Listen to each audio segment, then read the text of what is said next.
So welcome to Aisha's Oasis of Talk, or OOT for short. Okay, I'm Aisha. Find solace and peace of mind away from the daily grind here at OOT. Right, now, today I'm interviewing my colleague, JAVI. JAVI, can you please introduce yourself to our audience? Hello, everybody. My name is Javier. I'm an English teacher. I'm a CELTA certified teacher, and I've been working in Tower Academia de Inglés for the last 4 years. And I'm very pleased to be here with you. Thank you. Okay, so today's topic is the benefits and drawbacks of teaching English as a non-native speaker of the language. The question will be broken down into about 4 parts. We'll be talking about the benefits, the drawbacks, professional development, advice, and insights. Okay, so what are some of the advantages or strengths that you believe non-native English teachers bring to the classroom? I think that probably the most important advantage is that we are kind of more sensitive to real day-to-day challenges or difficulties, not necessarily described in, any books related to ELT. I mean, we've been there, done that. We were students of English as a foreign language before being teachers. We still are. I myself keep studying English almost on a daily basis. So I think that is a clear advantage over native teachers. Right. Okay. I mean, I wouldn't disagree with that. Okay, let's move on to the next question. Sorry, Aisha, can you pause? Okay, no problem. 1 second. Okay, so let's move on to the second question then. In what ways do you think being a non-native speaker of English helps you relate to and understand your students' language learning challenges? Well, as I said before, we acknowledge more the fact of being at the other side of the classroom. If you want to put it like that, I'll give you a good example of this. As you know, I've got a Cambridge proficiency certificate, a C2. Yeah. So when we do, for example, exam prep lessons, I personally know how it feels to go to a center, sit down there for a few hours and perform without breaking your concentration. Yeah. And I think that is a huge advantage over native teachers because, I mean, how many native teachers do you know who've done an ELTS test or a Trinity ISE or one of the Cambridge Suites exams? So it's also a way to relate to them, and let them know, I've been there, done that. So it's also a way to get closer to them. Like, oh, the teacher has done that before, so he knows what he's talking about. I would have to disagree with you slightly regarding that, because we might not have done a main suite Cambridge exam, but we have also gone through the testing process for English language. You cannot go through your O-levels, your A-levels, your GCSEs, or whatever they're calling the exams nowadays, and not take a mandatory English language test. So the exam process, all of that is virtually the same. It's not really that different. You're still being tested regarding your English language proficiency. Obviously, the nature of the exam is different, but we've all been tested language-wise, so it's not vastly different. You would be surprised.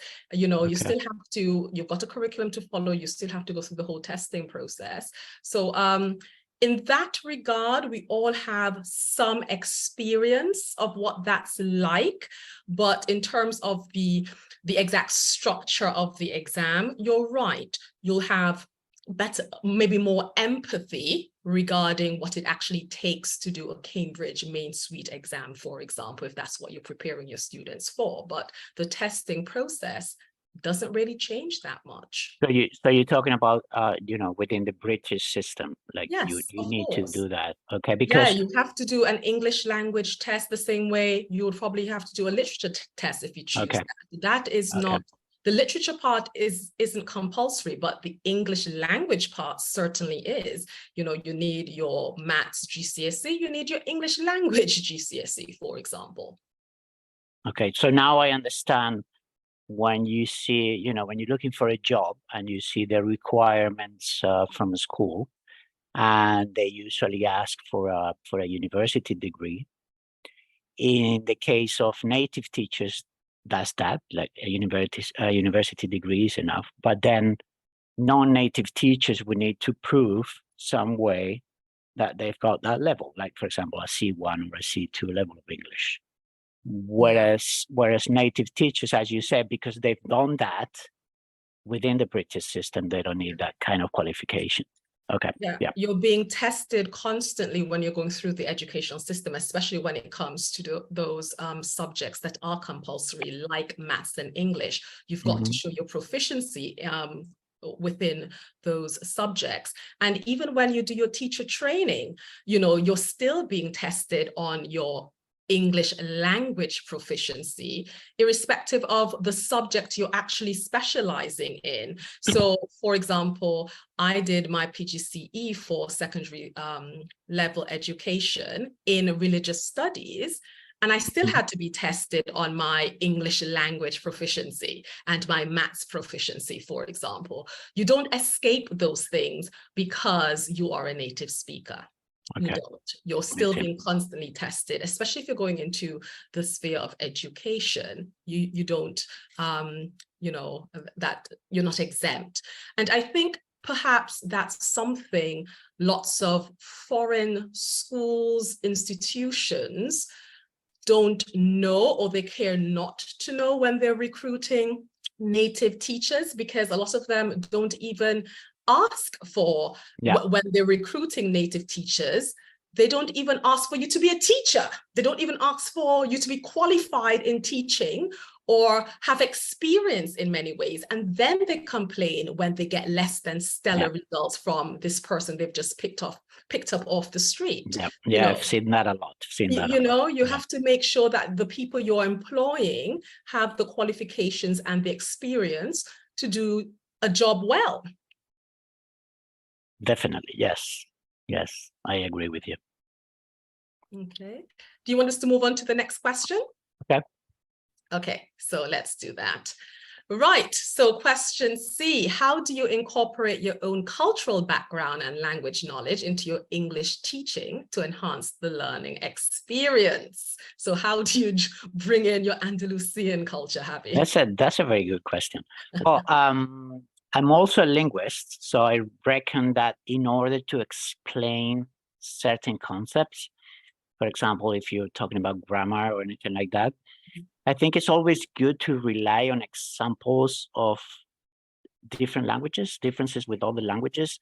In this regard, being a native speaker of Spanish gives me the tools to establish comparisons between English and Spanish in terms of grammar or lexis or certain expressions. Cultural background plays also a big part in my teaching, as it is something I usually share with my students. Considering the standard profile I've had for the past few years that they're all local students, 95% of them are Spanish, Andalusian. So I recall one of my lessons not so long ago, it was about legends. So we took, as a topic, we took local legends from here, from the south of Spain. So that was very engaging in terms of applying that cultural background into the lessons. So yeah. Yeah, obviously you're also talking about something that they might have known as well, something that they might be familiar with and they can draw from. Yeah, they probably don't know the details, and that's what you take for the lesson, but there were many stories they had heard from their parents and grandparents, so that was really cool. Okay, that's quite good. Okay, right. Let's move on, Javi. So here we go. Right, the drawbacks. Let's look at some of the negative things. Okay, so what are some challenges or difficulties that you face as a non-native English teacher, first of all? Well, usually anything that has to do with language itself, especially at higher levels. Yeah. And you may encounter a word you've never seen before, and you didn't even know how it is pronounced. Right. So you better do your homework and prepare your lessons well to try to anticipate all those things. I've had a couple of C1 groups, C1 level groups, very advanced students. And it is normal for a teacher that a C1 level class takes much more preparation time for, for a non-native teacher than it does for a native teachers, because you have to consider all those language bits, like phonetics and intonation and things like that, that in a native teacher will come out naturally. Right. For us, we need, as I said, we need to do our homework, and we need to look at the pronunciation, and when you put it into a sentence, stress, word stress, sentence stress, and all of that. So you don't get caught red-handed right in the middle of the lesson. And, especially, as I say, advanced students, they ask you all these kinds of, well, what is the difference between this and that? And then, so you need to be prepared for those kind of questions. Definitely, yes. Yeah. And they would let you know if you make a mistake or say something that's not quite right, or in a way that's not quite right. They'll definitely and sometimes they're very politically correct, and they say, "Oh, I thought that this was like this," and you went, "Oh, yeah, sorry, you're right, yeah." Yeah, let me be a bit diplomatic. Let me not show up the teacher. Right. That's right. Okay, right. Okay. Let's move on to the next question then. How do you handle situations where your language proficiency is questioned or compared to that of a native English teacher? I know, for example, that, some parents would say things will get back to the school, or they will be quite blatant about it. They will be gossiping about the non-native English teacher and whether or not they should be teaching their kids. Well, I have to say, in my particular case, I've never experienced anything like that. Okay. Or at least not that I remember. It's actually been the opposite for me. Many people know my origins, because this is my hometown, and all my students, as we said before, they're from here. And they also know that I spent my university years in the States. So that's kind of like, okay, he's Spanish, but he's been living in an English-speaking country for a few years. Right. And students don't really notice the difference. I mean, you have to be a native speaker to realize that I have a slight Spanish accent when I speak English. But for example, for a class of B1 students, the way you speak or the way I speak or Lena speaks is the same. And I also remember when we, during the pandemic, we had to do a lot of online classes. Yeah. That's where you were really tested by the parents, because they would sit down next to the students and they would just stay there and listen to you. So they would think, okay, his name is Javier Gutierrez, which sounds very Spanish, but, he knows his way around the language. So yeah, I would say it was the opposite for me. Brilliant. I love to hear that. Okay, right. So let's move on to the next question then. Are there any specific aspects of teaching English that you find more challenging as a non-native speaker? And if so, how do you overcome them? Well, that would take me to the previous question. All my challenges have to do with English, with, the knowledge of the language itself. Right. And I'm always trying to, and also because we live in a non-speaking environment, on a daily basis. You need to really keep in touch with the language, like, listen to radio, podcasts, or BBC or whatever, or watch your favorite movies in English and things like that. So that's a way of, keeping in contact with the language. Because, as I said, all my challenges in class have to do with that, with, encountering a particular word that you never seen before. Yeah, and the language is constantly changing and evolving, especially the language on social media. People have even more access to the language nowadays, and a lot more access to colloquialisms and things like that. So you do have to keep abreast of what's happening, whether you're a native speaker or a non-native speaker. I mean, I've got younger siblings, for example, and they use phrases and expressions I've never heard about. I can usually get what they're saying from the context, but gee, you know, a lot of things are happening linguistically, I guess, you know. Yes, yeah. All have to kind of keep abreast of what's going on. And, you know, look, it doesn't really matter what profession you're in. If you're passionate about your job, if you really enjoy what you're doing, you're always learning, right? You're always educating yourself.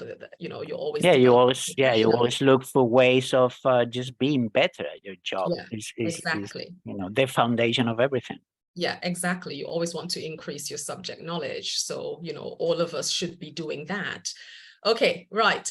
So talking about professional development, let's move on to the next segment of our interview. How do you stay updated with the latest teaching methods and approaches in the field of English language teaching as a non-native speaker? So how do you keep that professional development going? How do you increase that subject knowledge? And especially regarding teaching?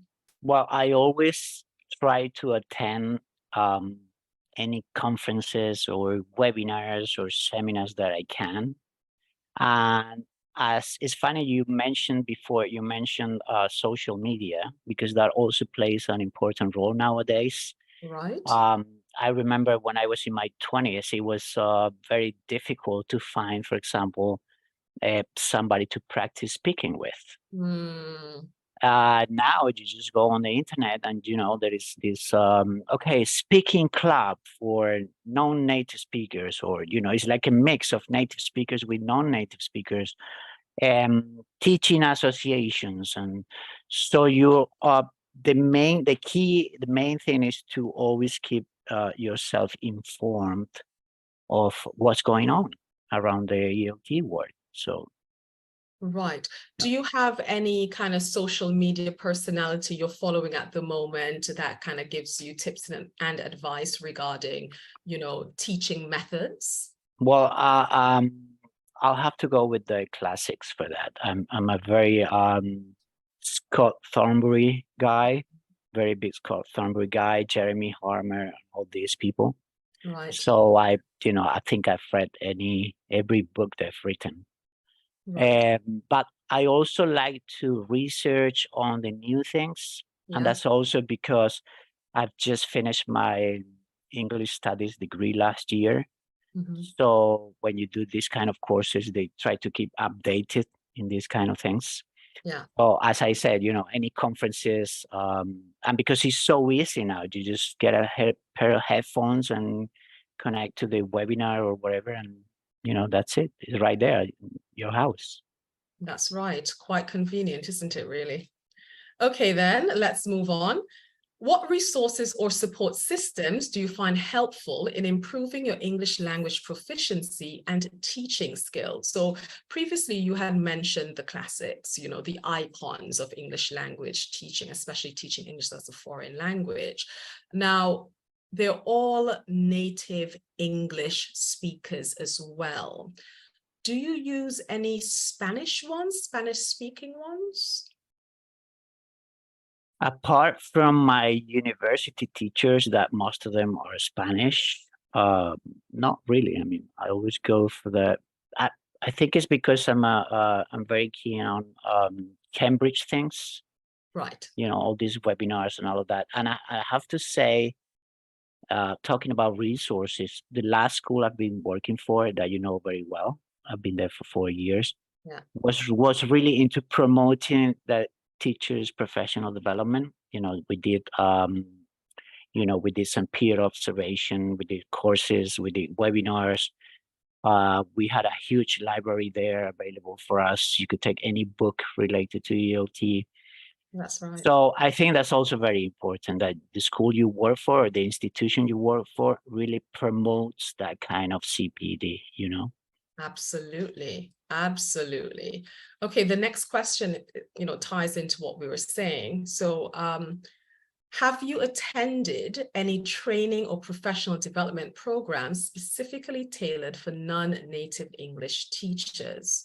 If so, what have you gained from those experiences? So as I said before, a lot of the conferences we've attended, webinars, etc., they were all hosted by native English speakers, educators, trainers, etc.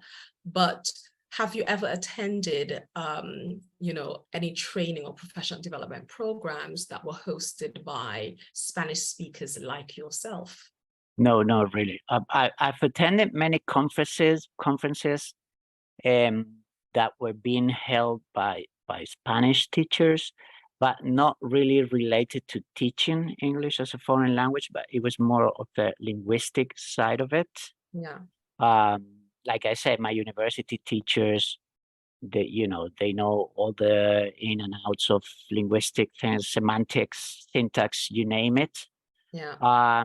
Apart from the funny accents some of them got, they were great, but they were not really related to teaching English. The ones I've attended related to teaching English, they were the ones that I remember, they were all native people.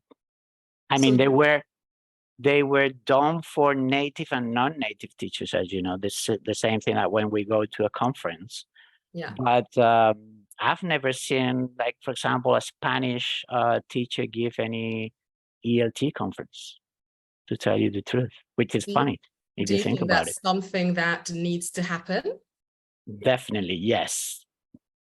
I don't know if it's going to be easy, but yeah, it's something we need to look into. Definitely, definitely.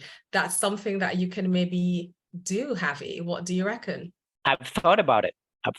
Because I'm doing a master's degree next year, and I'm still trying to look for lines of research for my project, my final project. Okay. But I'm always more inclined to the linguistics side of the language more than I always try to mix it up, Right. you know very well, because you're also doing applied linguistics to teaching English. Yeah. But yeah, it's something to look into. Definitely, Absolutely. yes. Especially in this part of the world. Here in Andalusia, I know many teachers probably would be interested in something like that, a conference that's kind of geared towards them, because you've got a lot of non-native English teachers here, who are already kind of not hosting conferences, but they're speakers at conferences that are yes. hosted by. I haven't seen many either, but yeah, I've seen a couple. Yeah, so yeah, okay, why not? Right, let's move on to the next part, which is about advice and insight. These are our last set of questions. Okay, so based on your experience as a non-native English teacher, what advice would you give to other non-native speakers who are considering a career in teaching English as a foreign language? Probably the most important advice I can think of is, besides training yourself in the actual teaching process, and for that you need to go to really good institution, like not only Cambridge, but it could be Trinity or whatever. But just make sure that you got for initial teachers, you get those if I remember correctly, 126 hours, where out of those 126, at least 12 hours are of actual teaching. You cannot, and then you have to get, as I said before, you have to get to know the language. Besides the teaching process, you cannot teach something you don't know to a great extent. I know teachers out there whose level of English can be considered, if you allow me, doubtful, So spend time to study the language, study the phonetics and the phonology, the grammar, widen your vocabulary, your lexicon on a daily basis. You have to do that on a daily basis. You have to speak English better and better every day. Because you are, in the end, you are a reference to your students. So you better do it well, man. Yeah, I would basically emphasize the former rather than the latter. Get your teacher training down pat, because as we know from, institutions we probably have both been a part of, it's not enough that you speak English well. You have to know how to teach it too. So that's why many people, when they just grabbed someone off the street because they're a native speaker and put them in a classroom, that fails in most cases, because that's they why don't know the profession, they don't know how to teach. Yeah, that's why you should at least have an initial qualification, like a CELTA, for example.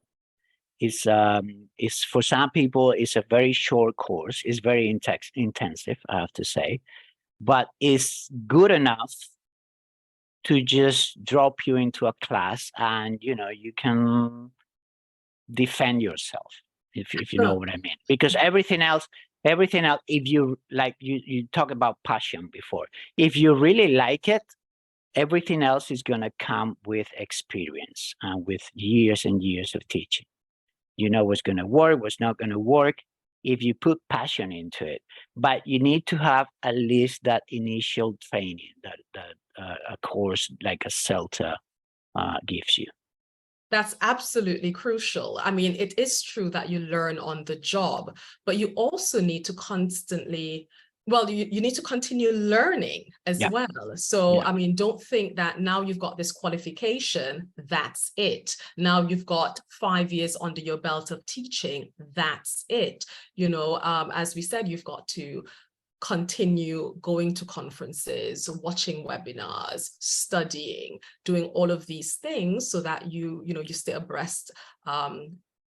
You stay abreast of what is happening in the world of teaching, and you're also, you know, basically trying to improve as well as a teacher. So, I mean, I've known people who basically got those initial qualifications. They started teaching, and they, you know, they're probably still teaching now, Lord knows. You know, they're basically but they haven't done anything else, is what I'm trying to say. They've got the qualification, they've learned, you know, on the job as well, but they don't seem to be interested in, you know, the new developments in the world of teaching, what's happening pedagogically. They don't really seem to care. They're not, you know, they don't care to know about any new developments or methodologies or whatever. I mean, so in many ways, they're in this stagnant pool of pre-existing knowledge that they can't seem to get out of, you know, which is a shame, because you can't really say that you're good at your job if you're just kind of stuck in the same position you were in 20 years ago, for example. Yeah. And it's also good, you know, those initial qualifications are also good for you to realize if if teaching is really your thing. Because I remember one of my colleagues doing the CELTA. He was a very young guy, just turned 18. He was taking a gap year between high school and uni. And he said, okay, I'm going to do this thing. So he came from the UK. He came to Seville to take his CELTA course. He passed and he got his certificate, but he said, okay, I've come to realize that I'm not going to teach. This is not my thing. Yeah. So, but then you got the other side, like you said, people who realize it's not their thing, but they just keep doing it. So that passion is not there. Yeah. And, you know, schools that encourage that kind of behavior as well, institutions that encourage that, because as we know, there are lots of institutions out there and schools out there that kind of see themselves as a business, especially if they're privately owned too. This is a business. It's not really a school in many ways. And so they don't encourage that in their teachers. They don't offer any on-site training. They don't offer, you know, they don't basically market these other things to their teachers, or they don't, you know, it's not easy for their teachers to get access to certain things, you know. That's very true. Yeah, that's very true. So for some of them, it's all about making money. It's all about making money. And we've got a couple of examples here where they don't even teach. The students just go there and do their homework. And teachers are there just to help you with your homework. And that's it's an after-school club, basically. It's the homework club, if you will. It's not really a language learning institution of any sort. Exactly, yes. Yeah. So I guess it depends on what you're looking for, but I mean, I think schools like that should make it very clear to prospective teachers, look, we're not really interested in professional development, something like that you've got to do on your own.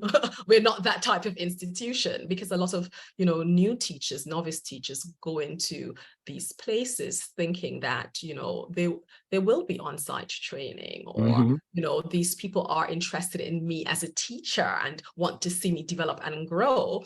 And they become very disappointed when they quickly find out that that's not the case. You're just a tool to be used, and that's it. Yeah. Even when you see it, you know, in these job advertisements where they promote that, they say, okay, you know, this is all about CPD and that. But then when you get there, you realize it's not like that. Not at all. It's not even close to it. It's not even close to it. Or, you know, they'll give you some excuse that we just don't have the time, or something nonsensical like that.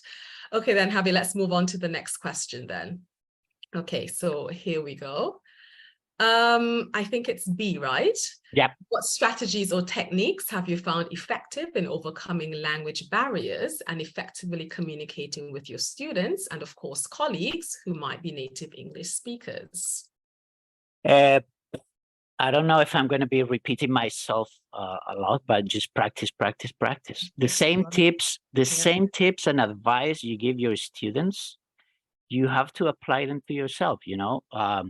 Watch films, series, documentaries in English, speak to people on the internet, participate in forums, read and write in English as much as you can. In the end, it is a language, as I said before, you don't use it in your daily routine.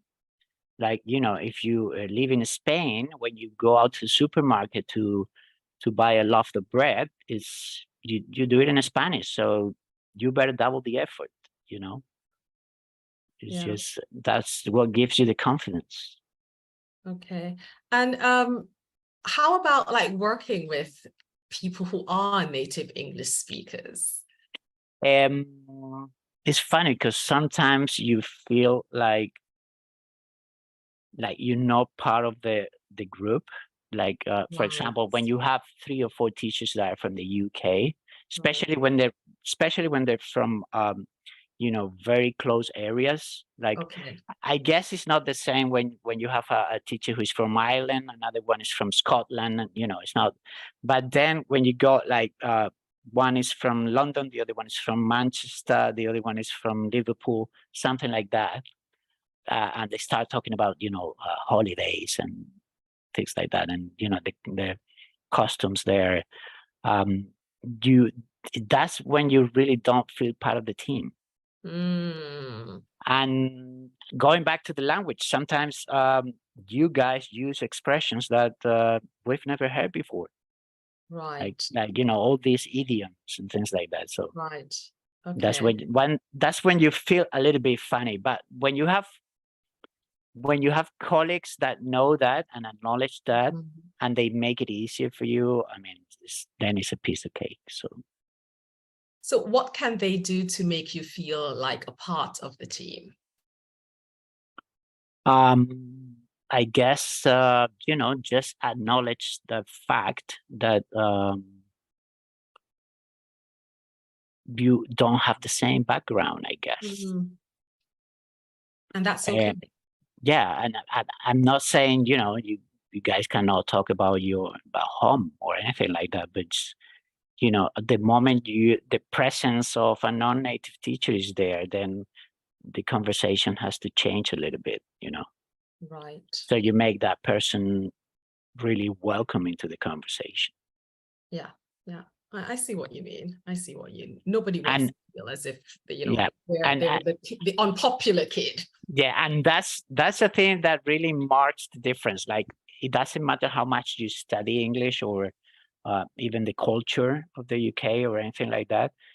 It's just when you hear a group of native teachers talking, you know that you're never gonna get there, you know, even if you try to, like, yeah, because I know some people, I'm talking about Spanish people who try to imitate that in a way.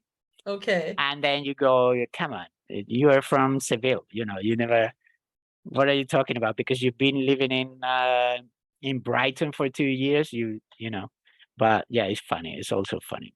But look, you have to make an effort, at least they're trying. Yeah. You can't knock that. I guess. I see what you mean though, but Yeah, but I that's always applaud the effort. But that's another thing is when you go to work for a school and you, let's say you have an interview with the director of studies or whatever. Yeah. Then you see how important it is for them in that specific school if you are a native teacher or you're not a native teacher. Okay. Because we go, as I said, we go to all these conferences and webinars and all of that, where they tell you that in 95% of the conversations in English around the world, there is at least one of the speakers who is not a native English speaker. So how important really is to be a native speaker to teach that language. And I'm sure that's changing in the past few years, changing, but you still see a lot of places where they say, and they make this big marketing and publicity, like all the teachers here are native, so don't worry. That means good quality teaching. And yeah, that's something we need to debunk because, a lot of the teachers that they do employ, yes, they're native speakers, but they're not teachers. Yeah. Get with the program, recruit the right people. Look, this might sound extreme, but it's basically like saying, come to my hospital, I've got great doctors, only to find that they're not actually doctors.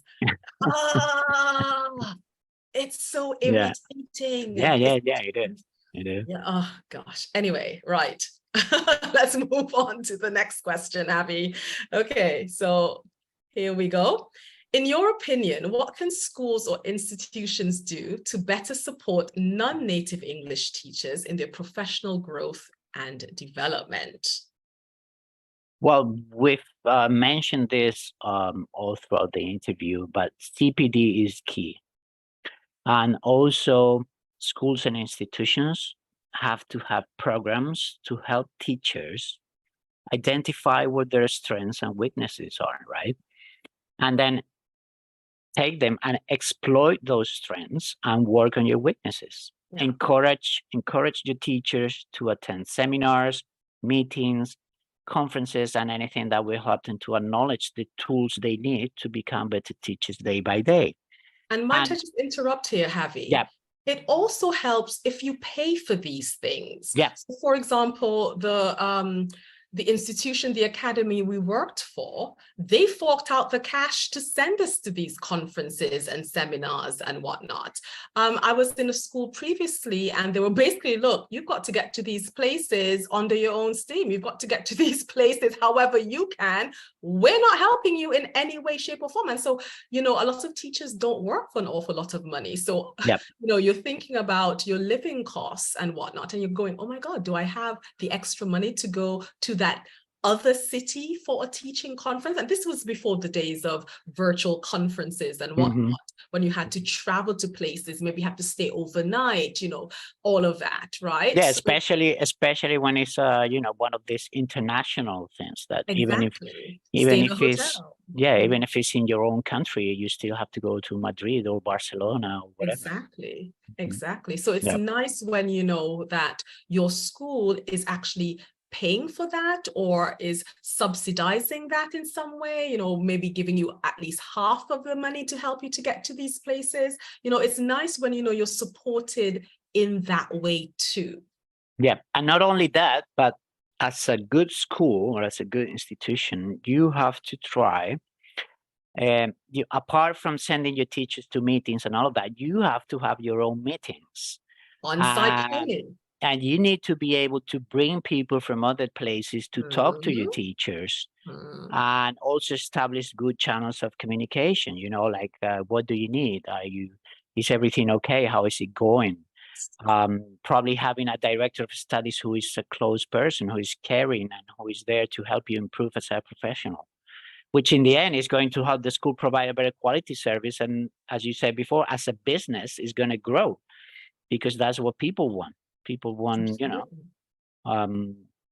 they want quality for their money. So yeah, it helps if you've got a teacher trainer on site, for example, to take the burden off of other teachers doing that particular job, so somebody who can dedicate time and effort to just training teachers that are there at your institution or academy. But and even if you don't do that like officially or in an official way, I think it also helps, and I'm talking about my experience now, when you have teachers who are very experienced, for new teachers, newcomers, that's also going to be key, especially when we do things like we said before, like peer observation. Yes. You learn so much from people who've been teaching for many years and who have that passion. It's just 1 hour watching those teachers that's gold. I mean, and that's something that is going to cost nothing to the school. They don't have to pay for it, Yeah. So yeah, you're definitely preaching to the choir, Javi. Definitely. I totally agree with all of that. Okay. Is there something that you wish your school had done to kind of help your professional development and better support you as a non-native English teacher? I think in my case, I was very lucky. First, because of the last thing we talked about, I was able to learn from people who have been teaching for many, many years, people who've done all of it. But this is something, I mean, you always want more, man. Is this Absolutely. when you do that for an hour, you want 2 hours, you want 3 hours, so the only thing that I missed a lot is, why didn't we do this more often? We know it works. We know it helps.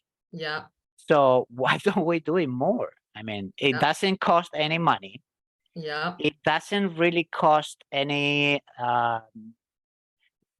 I dare to say any real burden to your colleagues, because as long as you tell them in advance, this is what we're going to do this term. We're going to do a few sessions of peer observation, or we're going to do a few more meetings than usual. I mean, that doesn't really require any special preparation or anything like that. So it's right there, it's in your hands. So use it, do it, it works. Yeah, well, you've heard it here, everybody. More peer observations, please. Absolutely. And, look, we can also do that as teachers just by popping into each other's lessons and things like that as well. Obviously, give your colleague a heads up. You maybe have an hour here, half an hour there, whatever. Maybe your colleague teaches on a Friday and you don't, or maybe your colleague teaches from 4 to 5 and you don't, and you would just like to sit in their classes informally. So it doesn't always have to be a formal session. You could just pop in, have a look, see what they're doing, and learn from that as well. More of that needs to be happening too. It doesn't always have to be the onus of management to organize those things. Yeah, that's probably one of the best trainings you can have. I mean, you get so many ideas, then you get the opportunity to try them out yourself. What might work for a teacher might not work for another teacher. So this is a constant, trial and error thing. So, and that's also the beauty of it, I guess. You're always experimenting new things. Absolutely. You keep the good stuff and just throw away the bad stuff. So yes, that's right. I mean, that's the great thing about teaching, isn't it? It's constantly changing as well. The people you teach, the environment you're in, the people you work with, it's constantly changing, it seems. It's not always the same, so we're constantly learning and evolving, developing, cultivating our craft, all of that. Yeah. Okay, then, Javi, that brings us to the end of our interview. So that's it for OOT, everybody. I'd like to thank my guest, Javi, for taking the time out today to do this interview with us. My pleasure. Really appreciate it. Thank you, My Javi. pleasure. So my pleasure, Aisha. Yeah. So be sure to like, share, and subscribe to Aisha's English Oasis for more content like this. Also, click on my community tab and take a look around whilst you're there. Until next time, bye.